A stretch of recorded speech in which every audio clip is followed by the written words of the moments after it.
Hi, everyone. Oh, that was good. Well done. So it's my job, very, very small job today, which I love.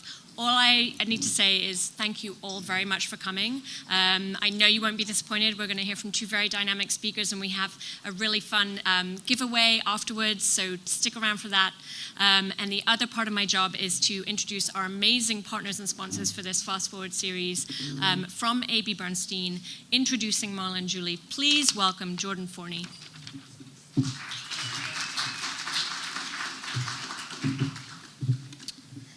So hello and welcome.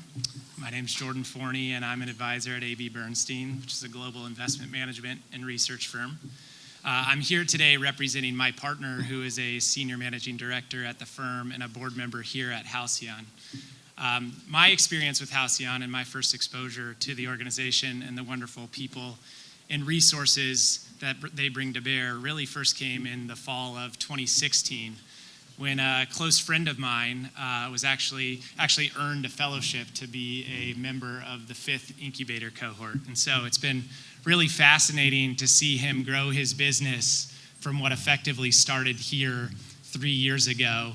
And so my support for the organization certainly remains personal, and I'm glad to work at an organization that is also an avid supporter, and specifically that of the Fast Forward event series. And so together, we share in Halcyon's mission to support innovators, support entrepreneurship, support diversity, and we're thrilled to highlight two visionary women here today.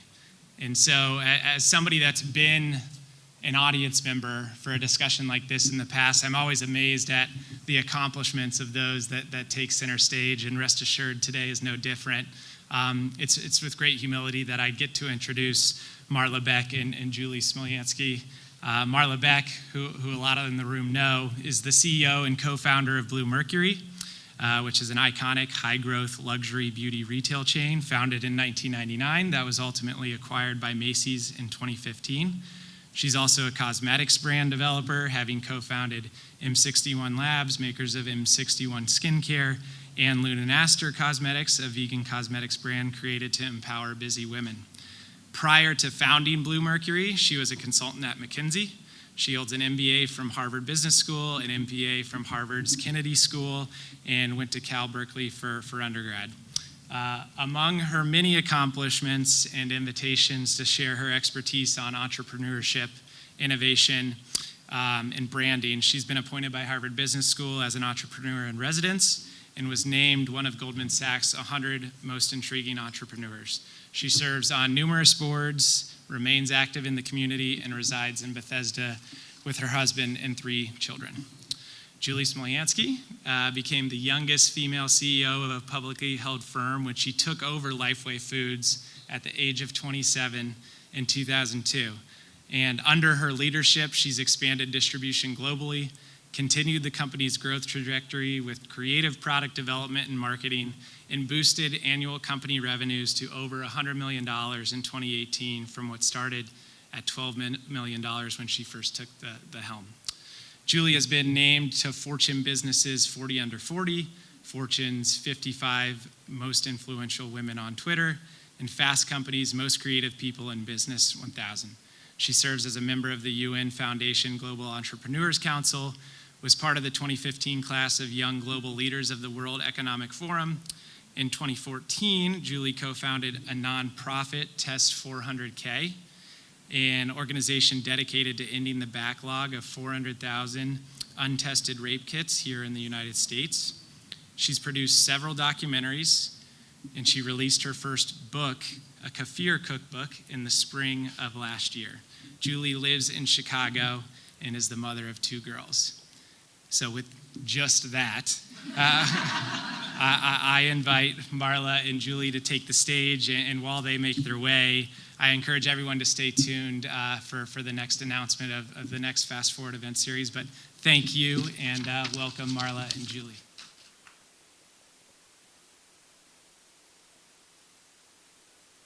Thank you so much.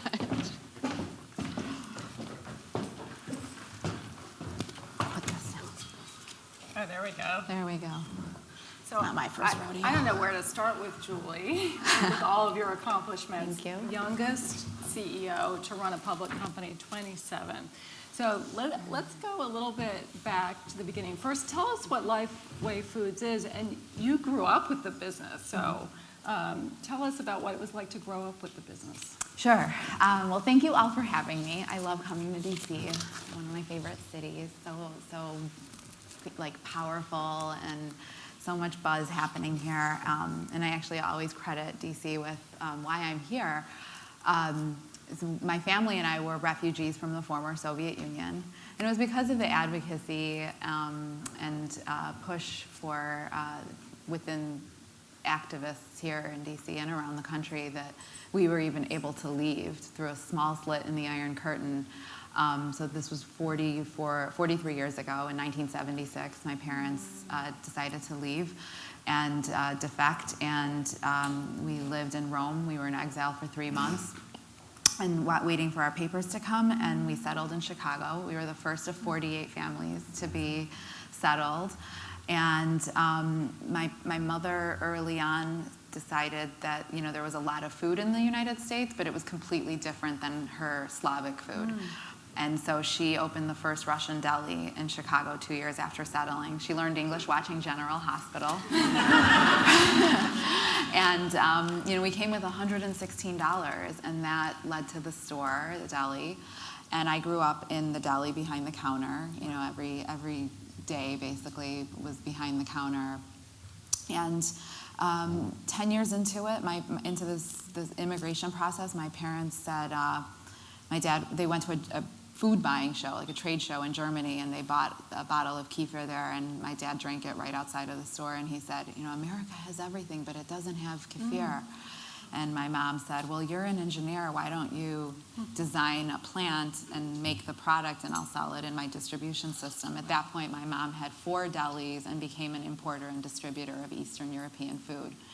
So so then they launched Lifeway in '86, six months after the idea. How old were you? I was 11, and continued to grow it. And kefir, for those of you who don't know, it's a cultured, fermented dairy beverage. So it's a 2,000-year-old product that originated in the Caucasus Mountains, where my ancestors were from. And it's loaded with good probiotic bacteria. And at that time, the people who consumed it, they lived into their 100 years of age. And they intuitively said that they felt better when they consumed it. And it was considered a gift from the gods. And now today, research is backing up what they intuitively knew in their gut was that kefir makes you feel better. And so we are now learning so much about gut health and the impact on our everything from mental health to our, of course, digestive health, obviously. And I can share more about that down the line. But so they start the business, and based on this idea, and we've been, with Lifeway, just leading the conversation around gut health and the importance of, making good food choices and choices that make you feel like you're powerful and inspired, that you have direction over where you're going in your life. Right. So it's making those good food choices, not just food, it's lifestyle in general. It's how you sleep and rest your body, how you talk to yourself, how you move your body. These are all synergistic choices that it's not just a one thing, check the box. So we, at Lifeway, that it's become just a bigger mission about kind of reducing human suffering. And I always just tell my whole team that we're all part of a team that is here to heal people's bodies. And that, we know intuitively how to heal our bodies. And that we want to just encourage and inspire people to make those kind of decisions and choices. You're the oldest daughter. Is my Yes. mic not on? I don't know if my mic's on. You're the oldest daughter, and your father really took you into the business and wanted to show you everything and teach you. What are some of the lessons you learned from him? What was that like? Well, I was very fortunate because my father was actually a feminist, and he always encouraged me to like lean into my own power. And he would always like put female role models in front of me. So like Christy Hefner, for example, she took over for Hugh Hefner.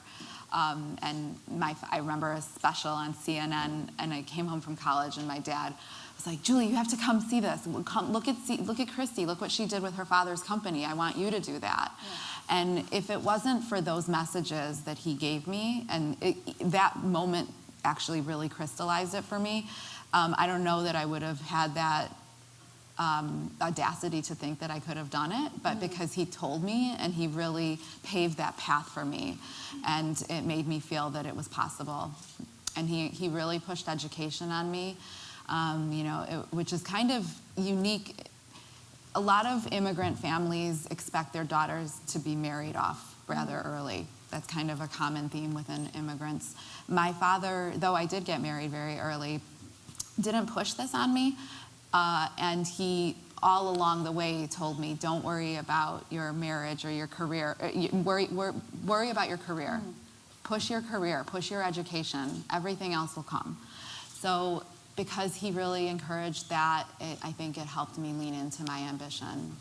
And you said he believed in you so much. After he had taken the company public, you were in a diligence meeting with a major Fortune company. Talk to us about that. Yeah, so Groupe Danone came in and acquired 20% of our business. I was about 25 at the time, and I was his right-hand person on the entire due diligence. So, I was communicating with the board. I was communicating with the Groupe Danone CEO almost daily out of Paris, and I was 25 years old. And it didn't even think twice. It just came so naturally to me. And working with my father side by side, I really did learn a lot. I picked up a lot. And I mean, I grew up in the business. I grew up, every spring break was in their warehouse packing cheese and then delivering. And I share a lot of the stories in the cookbook, right. But I remember making deliveries with him at midnight to various stores and doing my first demo when I was 11 years old. So it did come intuitively, but with a lot of hard work. So talk to us about the moment you found out about your dad and when you realized that you actually needed to take over the company at age 27. So that was the hardest thing, the hardest day ever. It was just completely, incredibly traumatizing. I was full of mourning and I don't grief. think talk to us about what, I don't think everybody knows. Yeah, so I was 27 and my father had a sudden heart attack, and I got called to the police station and was told that he died. And it was just overnight, unexpected. He was in the prime of his life, and actually that night, all of the friends that come to gather at the family's house, his best friend, 3 feet away from me, said, "That's it, the company's over. Sell all of your stock. It's done. There's no way a 27-year-old girl could run the company." And that pissed me off. That really, really got me angry. Yeah, and it was like that fight or flight instinct really kicked in, and I'm a fighter, and I've always been a fighter. So I got very mad and started to work. I just said failure is not an option. The next day I got voted in as CEO, and I did stupid things like focus on a new sign in the front of the building. It was the only decision I could make, and that was the decision that I just heard the Chobani CEO talk about painting the walls, and I completely can relate to that. When he acquired his factory, he just painted the walls for 2 years. That was the only decision he could make. When I became the CEO, the only decision I could make was the fact that we needed a new logo in the front of the building, and that became the critical decision. It's the only decision I could physically make. But I learned, it was a survival skill. And I thought about my ancestors. I thought about how far my parents had come, all the work that they had done. My great-grandparents were murdered in the Holocaust. My grandmother survived the Holocaust. here my parents left to the United States. Like, I felt like failure was not an option, and I had to do everything in my power to keep the business growing. And we're so passionate about, improving people's health. It was my passion. So I didn't feel like it was a burden, but it was just not easy to navigate. And being in this time of mourning especially, I think, what it did was give me a place to put all of that pain into, that I could focus on the business. And I think like for 4 years, I really felt like I was living hard. I was living, but I was like, I wasn't sleeping, and I was working every minute that I could. And eventually I did kind of stabilize myself and the business, and then it just thrived, and the business just grew as we continued to execute on our strategy. You've increased the business more than 10 times. One thing we talked about is how all of, the fact that you were an immigrant, the fact that, you've had trauma, that how intuitive you are and how you're able to see the future. And we talked about how you saw the future of plant-based milks. So can you talk to us about that? Here you have this dairy business, and you're thinking, and then you start to notice something probably before anyone else noticed it. So that intuition is really interesting, and that creativity. Talk to us about that transition. Yeah. Well, I always, my big mantra is like, follow your gut, and, that it takes guts to do these brave things and make brave decisions. I've always been very intuitive. I've always listened to these signs, and it's a beautiful, universal dance that I've been able to do. And the stronger, the more I hone into that voice and am continuously building my confidence and believing that it's there, that it's real, good things just keep happening, and just the right decision always seems to present itself. And several years ago, I was in a group summit series with Amy Aronson, who many of you know.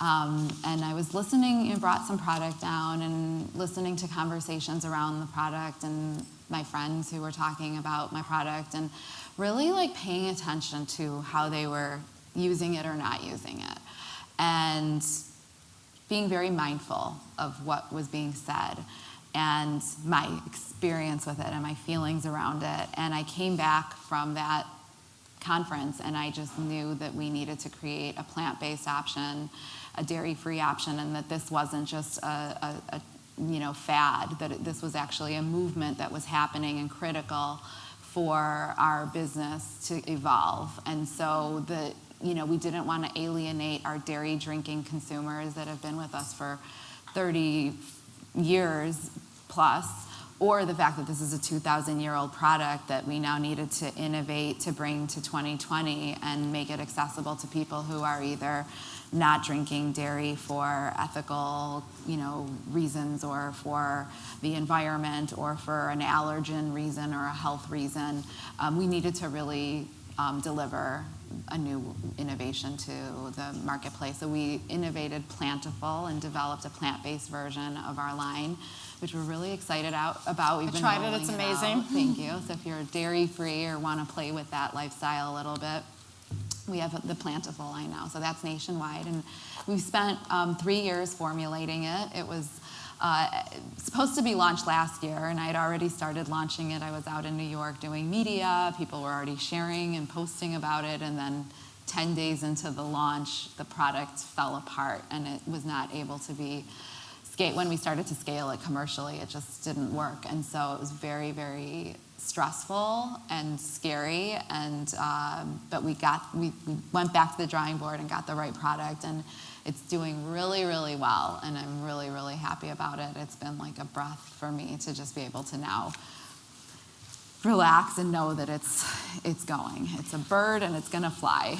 And you've always been really innovative. We talked about it. You were at the London Marathon, and you had a sort of brilliant idea. So you have all of these sort of innovative ideas. So let's go back to where is this coming from? Where's this intuition coming from? So you're out in London running a marathon? Yeah, well, it's the gut. I mean, it's Right. you drink a lot of kefir, you build a strong gut, and then you can listen to it. Yeah, well, it is really, truly like following that gut instinct. It's a voice. I don't know. I mean, if you've ever experienced it, then you get stronger, and then you're like, oh yeah, it's real. Like, listen to that voice because it keeps telling me the next thing. So I was in London running. It was my father was still alive, actually. It was a couple months before he passed away, and I got a product that was in a pouch similar to like Gatorade. What was in the pouch was like an energy drink. And as I'm running along drinking out of this pouch, I thought, this is amazing. It's like a Capri Sun, which I haven't had since I was a kid, but it's for adults. But wait, what if we put kefir into a pouch like this for kids? And we had already been looking for something for kids. We didn't want to just put it in a bottle. I wanted to bring something new to the marketplace, and so this idea, like, let's put kefir in a pouch, came to me during that marathon. So 26 miles, product development. And it came home. Unfortunately, my father died a couple of months after that, and so I was busy just stabilizing. I shelved the concept for about 2 years, and then got back into it, found the machine, the product, like probiotics and good bugs. So I married the two words, pro bugs. It just came to me. I was just sitting having dinner with friends, drinking wine, and talking about it, and it just dawned on me. Probiotics, good bugs, pro bugs. Boom, product name.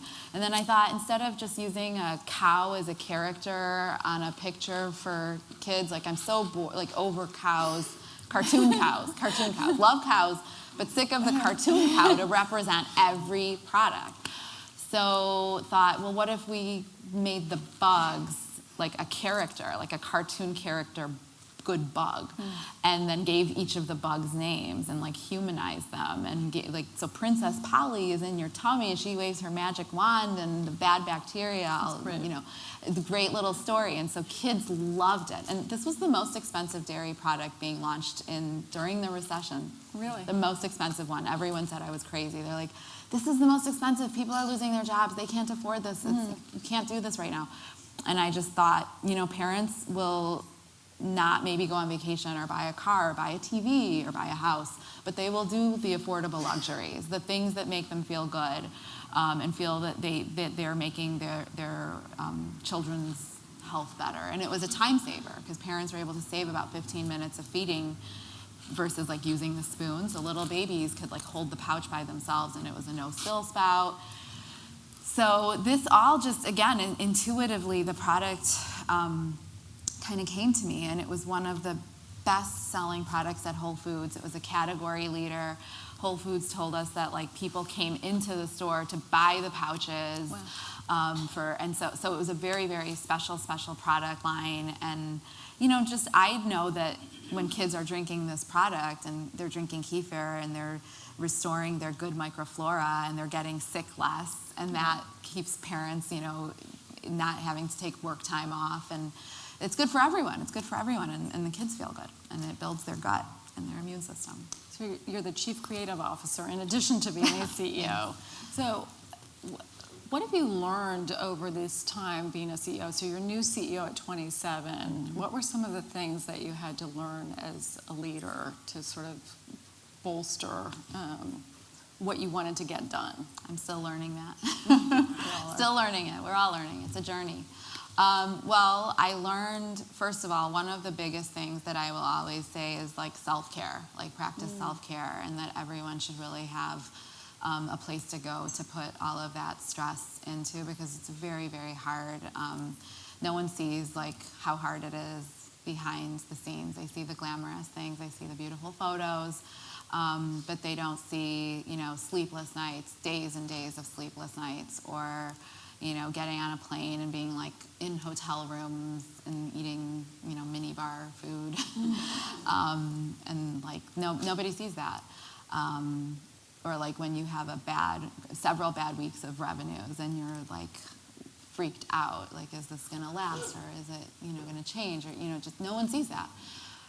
So to have a place to go to put all of that energy, moving your body, making those good choices. Like, I could not have made it without running, yoga, making those good food choices. It made me stronger. It made me feel like I had control when there were times that I felt that I didn't. I'm still not great at listening, but I think I've done okay enough, because I do listen to my community and marketplace and consumers and always go back and mirror what they're asking for. And then I guess my voice, like I think I've continuously and still build on my voice and feel more and more empowered to use it. Even today, I'm still getting empowered. I think we all are.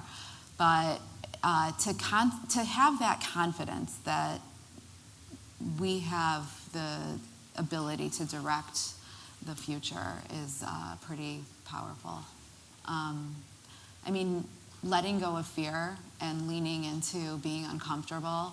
I was mostly always the youngest person in the room, mostly always the only woman in the room, in a room with many like Ivy League, college, powerful men, and always holding my own, dancing circles around them. Thank you. Yeah, I mean, it took me a while to realize that I had a variety of skill sets, and that, you know, the resilient child becomes a creative adult, and that, you know, that is a skill set too, and that resilience is, and bravery is a muscle that you can continuously build on and get better at using. And that it was important to me it wasn't just about the business then, you know, then it became that now I've started to make it and feel like I'm making it.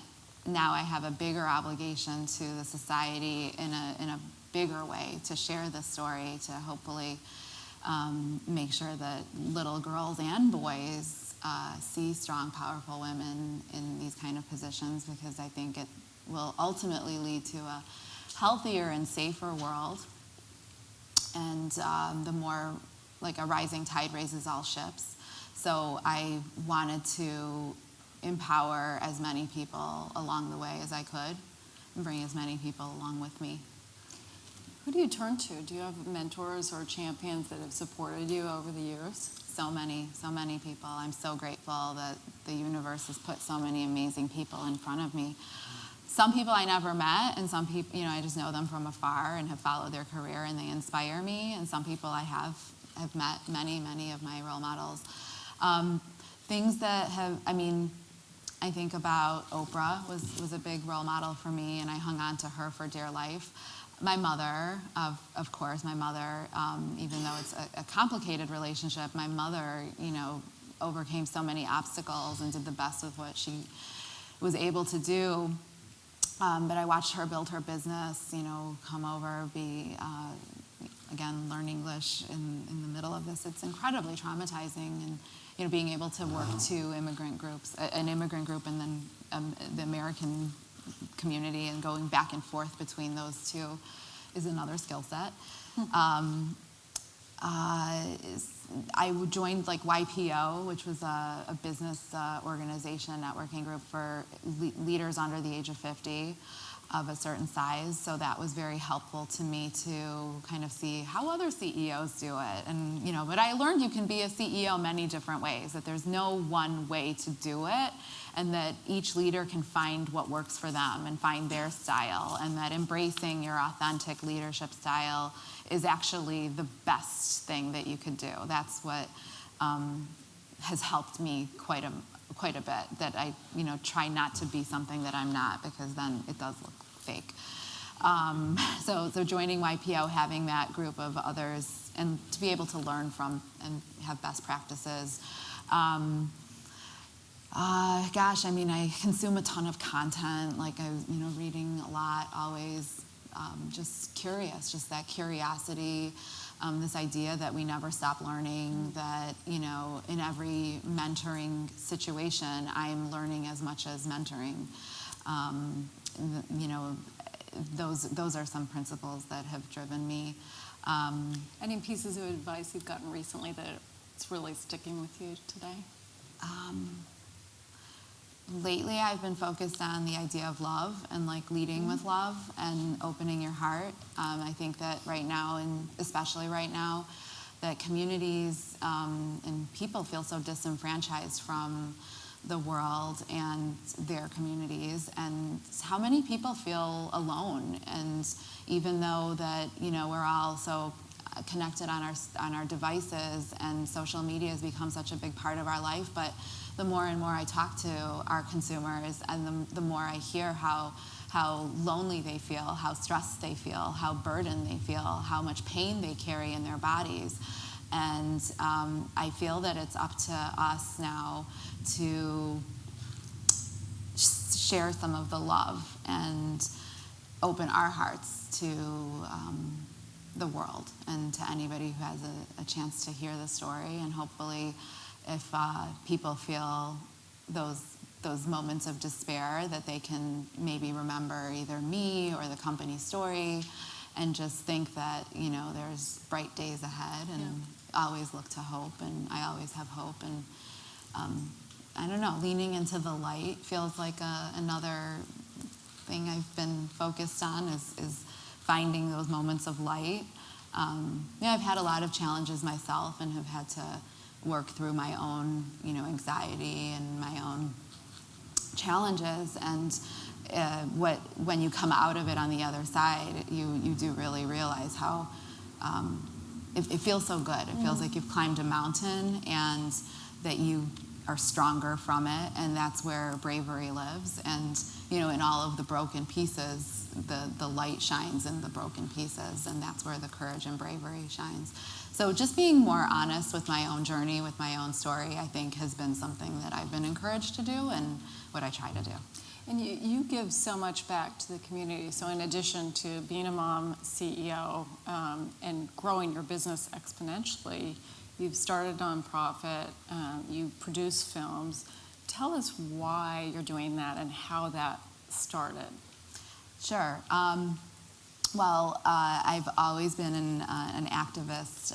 Before I came to Lifeway, I was interested in ending violence against women. So I've been in the space for about 30 years. I helped write the first teen dating violence curriculum in Chicago when I was 15. That curriculum is still being taught. Hundreds and thousands of kids have gone through that curriculum. So, you know, I experienced some violence myself, and became a survivor, became a statistic as a teenager. And again, you know, going back to that fight or flight response, my response was to fight, and fight back against culture overall. So these were very taboo topics, very stigmatized topics. Oftentimes when I was in school, I was having these conversations in front of the whole school with my perpetrators in the audience. So, you know, it was very challenging, but I felt like it was my obligation for the next generation of girls that were behind me. I always felt maternal. Even when I was a teenager, I knew one day I would have kids, and I wanted to leave them a different world than the one that I was experiencing and the one that my friends were experiencing. So that started my activism. And when I was in college, I became a rape crisis counselor. And you have a psychology background, right? Yes, I majored in psych, minored in women's studies. I'm still a certified rape crisis counselor. Have been in 100 hospital rooms with survivors. Back then, I'm the backup call for the city. So did this work. It's very hard. It's very, very grassroots, high trauma, high crisis work. A lot of people burn out from it. I did as well. But eventually, over time, so when I went to work for my father at Lifeway, I leaned into a different place of wellness. But then eventually, of course, the world pulls you back, and I found myself back in working around issues of violence against women. Randomly, a woman in an audience much like this had sent me a book, and this book, it was called The Unfinished Revolution. If anyone wants a great book, it's a good one. And anyways, it talked about the fact that in the United States, the biggest human rights violation for women is these untested rape kits, 400,000 untested rape kits. I couldn't believe it, because I was like, wait, 20 years ago when I was a counselor, none of those kits ever got tested, and I thought about those kits. And then there was news that in Chicago, kits were found by our detective, 50 kits were found that went back to 1978. I was blown away. I mean, senior citizens were coming up to the sheriff and saying that their kits, that they believed their kits were in this evidence. Anyways, I was horrified, and I thought, I am in a position of power. I have a voice, I have a platform, I am always on panels, I talk to the media. Like, then it became like I needed to share this with the world. And I made a promise to my daughters in the hospital when I delivered them that I would work to end violence against women and make it better for them. And so then I just became very driven. I was like, I'm gonna end violence against women. Anyways, I used to, Joe Biden, when he was vice president, I was able to come and work with his Violence Against Women department. That helped launch the It's On Us campaign. And I was able to share my own story with the White House, which was very empowering also, like full on, like everything. And that is a very powerful moment too for me in my life, an inflection point. And so then I joined the executive producer team for The Hunting Ground, which is a film that highlighted rape on college campus and the cover-up, which led to 300 Title IX investigations across the country. So, you know, and then the Oscars happened. So that film was Oscar-nominated, Grammy-nominated, and Emmy-winning. It was the only film and song to have all 3 nominations within 1 year. And so it won the Emmy, but during the Oscars, it was Gaga and 50 survivors, myself included. I had 5 days to decide, you know, to notice, to do this. And that was when I kind of shared with the world that I myself was also a survivor, that it wasn't just my work. So till then, it was just my advocacy work, but I'd never shared my own story with it. And that became very important too, because I knew I had to put my own face to it. And that was important because survivors needed to know that they could have a role model, like I needed Oprah, that they could have a role model and know that you can get out on the other side of it. Over the years, I'd spent many times, many conversations with parents who had lost their daughters to suicide after a sexual assault, and I thought, you know, I needed these girls, these families to know that there was a path forward. And you've applied your creativity, though, to this. You sent rape kits to Congress. So can you tell us a little bit about where you got the idea and what you did? Because I was blown away by this. Yeah, it was a really great campaign. I thought it was a great campaign. Because it's like a hard thing to talk about. So, you know, I did apply that marketing, that creative cap to it. And my vision was always like, hey, we throw these statistics around, but we don't ever have a business plan, let's say, or strategy for reducing the statistics. Why are we just accepting the statistics? And what's the plan to change it? So I was really focused on changing it. And one of the ideas was like to show the government that you can expedite these kits and test them fast. DNA can be tested in 2 hours today.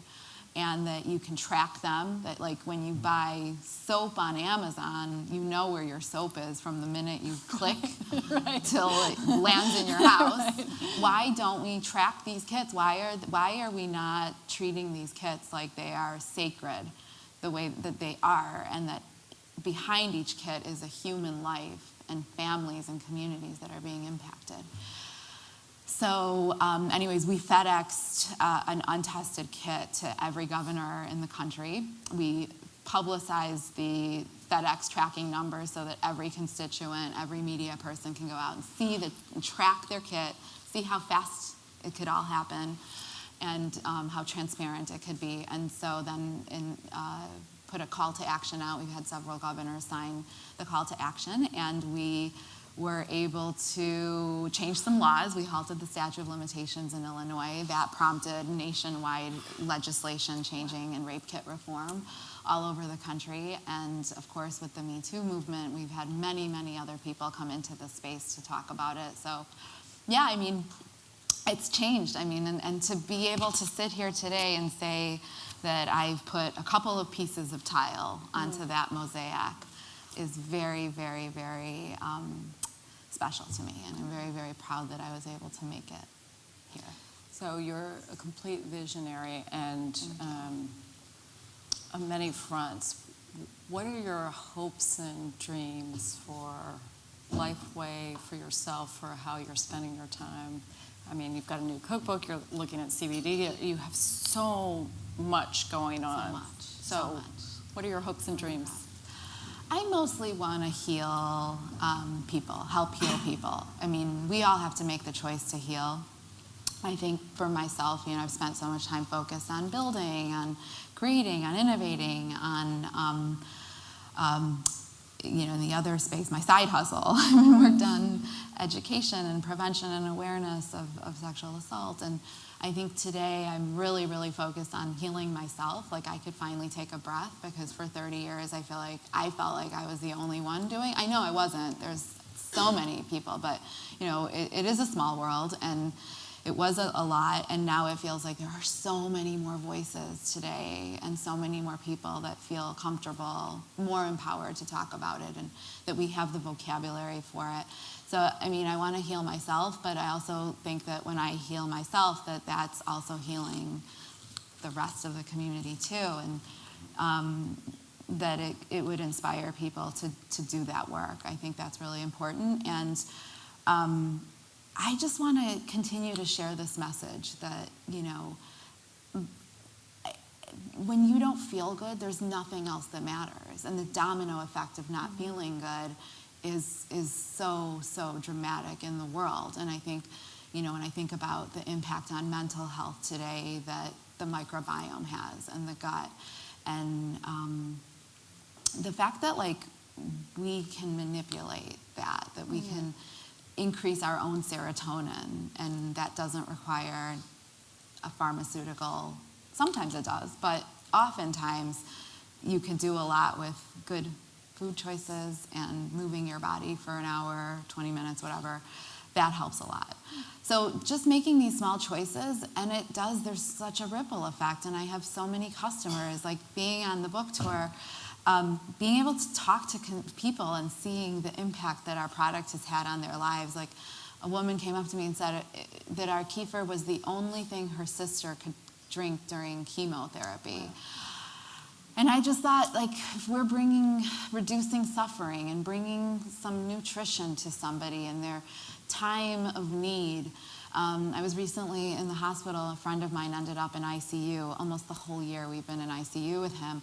And as he started coming out of his coma and started to get back into his body, you know, all he wanted to do was eat. That's the only thing he wanted.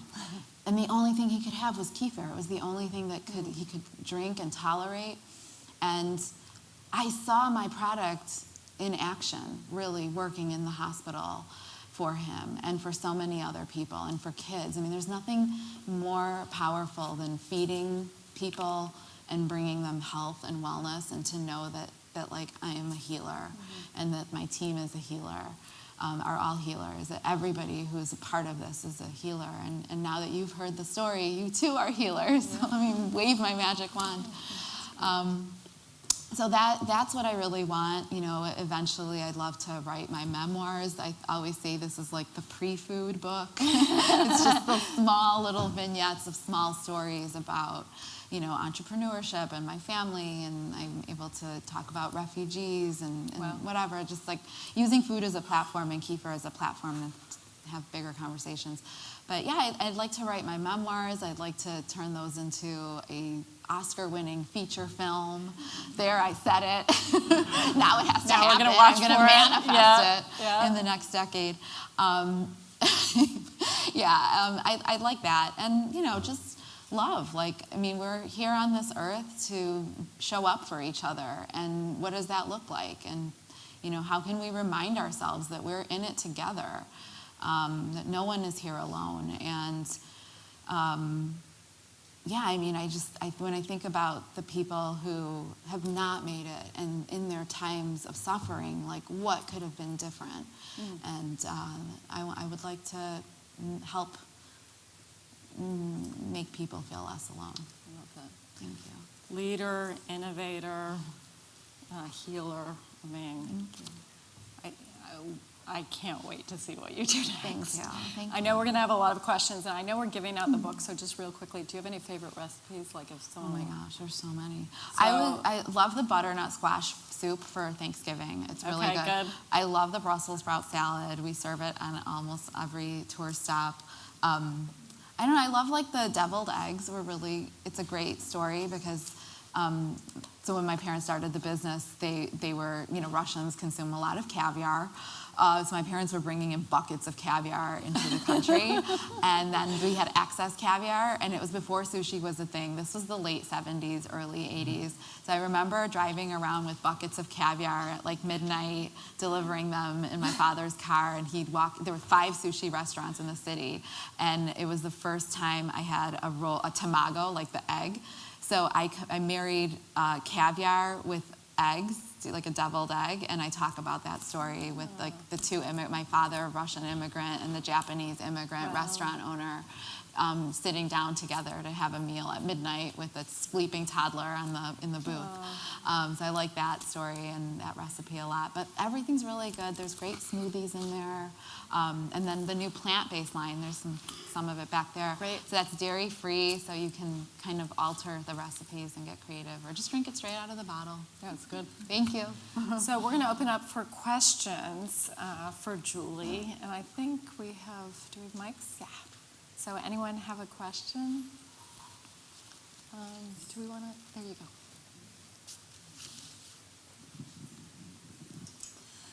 Hi. Hi. As a CEO, obviously your team is very important to you. 100%. So I'd like to hear from you, with your gut, how do you surround yourself with a strong team? Yeah, my team is everything. I mean, we wouldn't be here without the amazing 300 people who are with us and the various agencies and consultants and whatnot that we work with. So it's not even just a team, it's so much bigger. The team has mostly been the same group of people who we've had from the beginning. And so people really love the sense of like the family culture within the company. There is a sense of acceptance and a very eclectic nature within our team. There's a lot of different personalities, and we all kind of come together, and everyone works off each other. But it's the culture within the company is very much family based. My mother and my brother are still in the business, and like I said, many of the original folks, employee number 2, 3, 4, 5, 6, mostly have all stayed. So it's really cool. But we are focused on succession, and since we do have a lot of folks who've been with us for 30 plus years, bringing in new young millennials. So watching the millennials with the older Russian immigrants has been really fun. And it's when I talk about that eclectic family vision, I think about that they all know that they are family, and that we might all be from different backgrounds, but come together aligned on one shared goal, which is to bring healing and health to as many people around the world that we can. Has been the uniting vision for the whole company and everyone on the team. And they've been so supportive of me, because even in this process, I've shared stuff that's like not typical of a CEO sharing, and I wasn't sure what the team was how they're gonna respond, but they couldn't have been better. They was just so supportive and very, very powerful for me. So it's great, because it gives me the ability to go back and put that energy back out into the world. Great. Thanks. Hi, thank you for your talk. Yeah, I know. So I'm aware the Business Roundtable has a bunch of CEOs saying we need to evolve beyond the bottom line. And folks like The Economist come by and say when you have multiple priorities, you have no priorities, you have no way to make decisions. As you talk about bringing love into the world, and as a CEO of a public company, being concerned not only with the product and the customers and the bottom line, but the employees, people, community, how do you go about, and the environment, how do you go about weighing those potentially competing interests and making the trade-offs among the different things that they might value? Yeah, and I read the letter with the 200 CEOs who signed on saying we're no longer just focused on profits, but our stakeholders, and that's always been important to us. That's I think it's interesting to see the companies now catching up to Lifeway and responding. Like, we've been stewards of the earth for as long as I can remember. We were one of the first companies, for example, to put green energy back onto the power grid, investing in renewable energy over 15 years now. Wow. So one of the first food companies to be doing that. And I've always said that, we're going to manufacture, but we have to leave the world better than when we found it. So that was very important to us. The move to the plant-based line was in response to the community and the other stakeholders who said, we want to cut down on our animal consumption and our greenhouse emissions.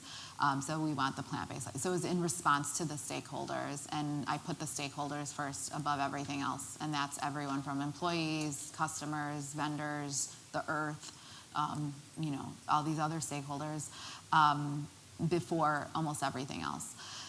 And I just believe it's the most important thing to lead the company with that vision and not think about short-term, quarter-to-quarter profits. I've never run the business quarter-to-quarter.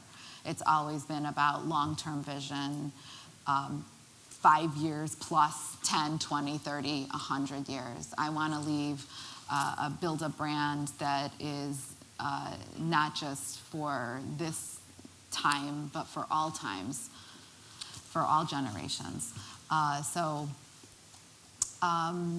would just say that the stakeholders were always part of our thought process in making decisions, and I think that the business will take care of itself if we do the right thing for the community and for the world, and that's what consumers today want, those responsible businesses. And responsible business practices, and leaders who are thoughtful about it and having those conversations too are, I think, important.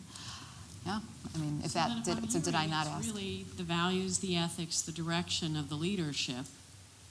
So you don't get pressure from Denon as a stakeholder or other institutional investors to cut costs and do this. So you're able to withstand it if you stand in the values, make good decisions, and they ended up growing. I mean, everyone has an opinion, right? So you have to make the one that's best for your company that adheres to the values and the mission. And our mission was to leave the world and our community better than when we found it. We want to be profitable, of course, but we also want to make sure if it can't be at the expense of the earth, or the team or whatnot. So, when I hear those things like, increase profitability or cut costs, I think, no. You're welcome. Hi, thank you very much for your conversation. I'm curious about long-term sustainment and reinvestment into your organization, as well as incentivizing your employees to continue your vision. Yeah, I think we try to do that always, and we're always recalibrating and figuring out the right number. And as the business changes, those kind of decisions change also. In terms of incentivizing, people I've seen over and over let's just put it this way, they're not coming to work at Lifeway for our incredible packages, benefit packages.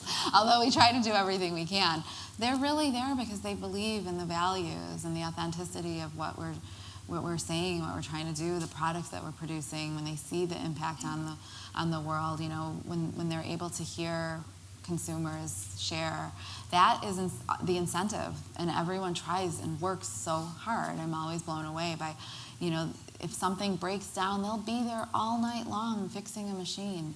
And it's because of their love for this work.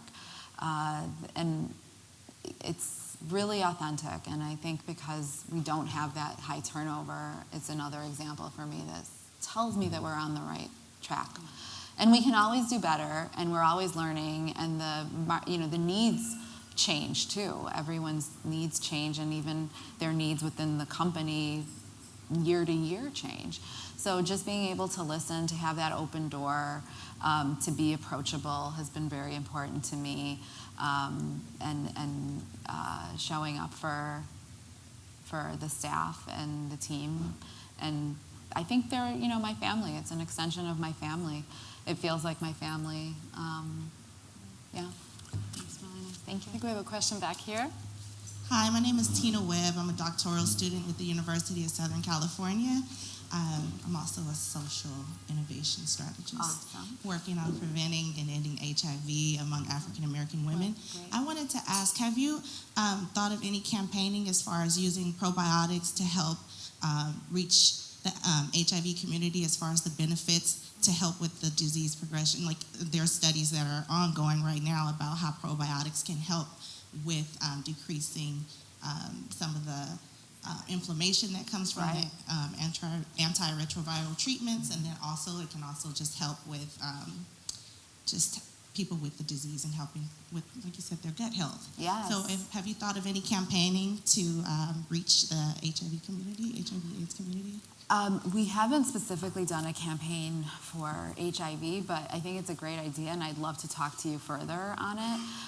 We do find that many times people come to Lifeway because they're experiencing a health crisis or a medical emergency of some sort, and they've, somehow found us and do feel, they reach out and share their stories with us. But everything from like IBS, Crohn's. I had a woman call me to tell me that she had Crohn's disease and was going to have 80% of her digestive tract removed, and on a whim somebody told her to try our product, try kefir, try Lifeway. She did, and she started to feel better, symptom-free within 2 weeks, canceled surgery, and off all medication. So that's very important because it shows that we can really reduce, some of these digestive issues. And also, when you're having a crisis, you have anxiety, and the first thing that you feel, anxiety, is in your gut, and you feel it, digestive issues, regardless, good or bad stress. Definitely having HIV must be a big stressor to somebody experiencing that diagnosis. But in terms of any studies, we have not actually been involved in them, and there are so many health communities that are in need of this information, and we're just starting to learn about it. I mean, we are at the very beginning of understanding the microbiome. I think it's one of the most exciting things happening at the intersection of food and science right now, and spirituality too, by the way. I think there's a big component there as well. So I would love to do more, I guess, is my answer. Let's do it together. That's great. I think we have time for one more question. Anyone? Okay, I think we're up here. Hello. We are a healthy sweets company that uses part of the profits to help vulnerable women, such as refugees and trafficking victims, become self-reliant. And it's a small company, and all of the products that we launched were the first ones in the U.S. market. But going forward, now we do see competitors cropping up, and I was just wondering your advice in the face of competition that has much deeper networks, distribution systems, retailers, money. What advice would you give in the light of this? Well, I think competition is always great because it forces you to get better. Competition has forced us to stay nimble, to stay more thoughtful, to be more really laser sharp with what we want to accomplish in our brand. And so I think it forces you to hone in on what you're really good at. So knowing what your brand stands for, and constantly, doing things that go back to that brand mission and vision. The other thing is, I also notice whenever my competition expands their advertising and increases their ad budgets, my revenues always go up. So I think it helps drive people to a category, so that's great. Because you want to be a steward of the whole category, not just your brand, but the whole space, because a rising tide raises all ships. So the more people that will come into that space, the better it is for all. And so I view competition as an important piece of this, and I would say I don't fear it, I embrace it, and it inspires me, it makes me get creative and forces me to be a survivor and to be a warrior. And so I would lean into those feelings.